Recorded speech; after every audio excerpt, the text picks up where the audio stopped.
Sucrose, also known as table sugar, is a disaccharide composed of glucose and fructose. It is the most common type of sugar used in cooking and baking, and is often added to food and beverages to enhance their taste.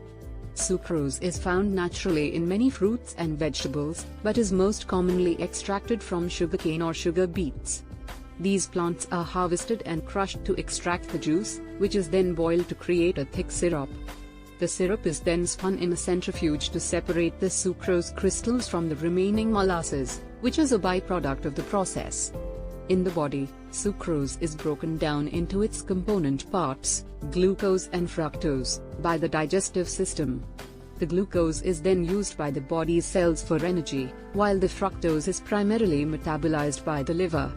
Consuming too much sucrose can have negative health effects, particularly if it is consumed in the form of sugar-sweetened beverages or other high-calorie foods.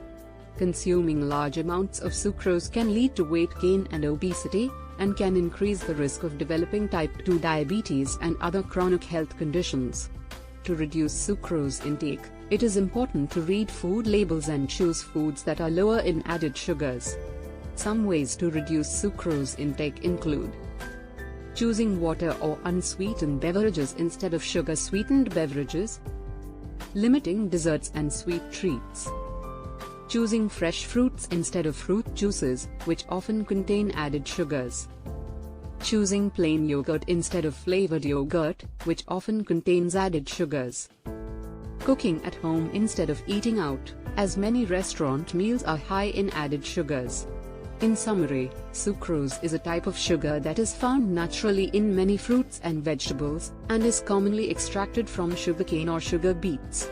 While it is an important source of energy, consuming too much sucrose can have negative health effects, so it is important to consume it in moderation and choose foods that are lower in added sugars.